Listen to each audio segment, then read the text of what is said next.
3 बजे। 3:30 बजे वो 3:30 बजे। 3:30 बजे मुन्नी आबे वो राहे रोधा 3:30 बजे। 3:30 बजे मुन्नी आ जाबे राहे रोधा 3:30 बजे। 3:30 बजे वो 3:30 बजे। 3:30 बजे वो 3:30 बजे। 3:30 बजे मुन्नी आबे वो बारी ओधा 3:30 बजे। 3:30 बजे मुन्नी आ जाबे राहे रोधा 3:30 बजे।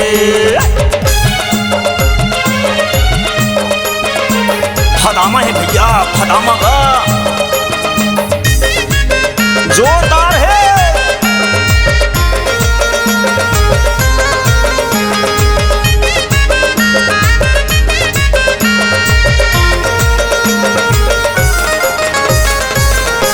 अरे राहेर के औंधी तिउरा के गदेली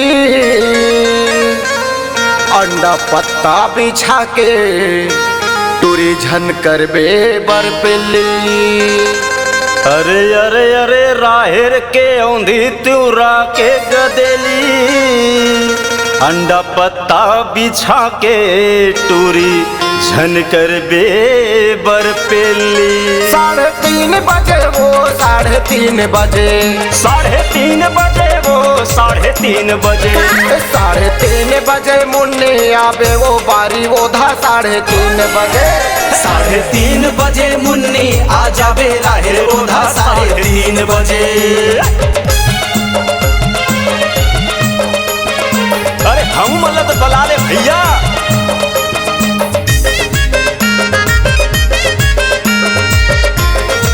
अरे पसीना निकाल धीरे पसीना।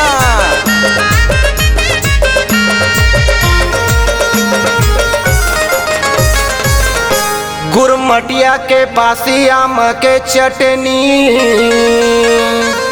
लाहो झन लेना टोरी चढ़े है जवानी।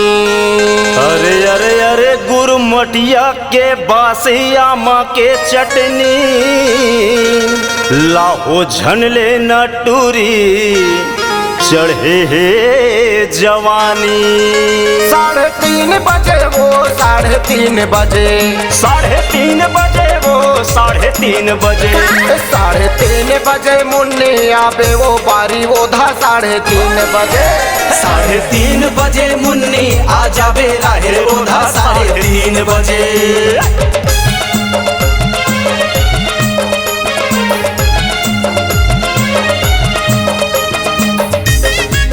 माँ कसम भैया का गजब के माल दिखत बोय।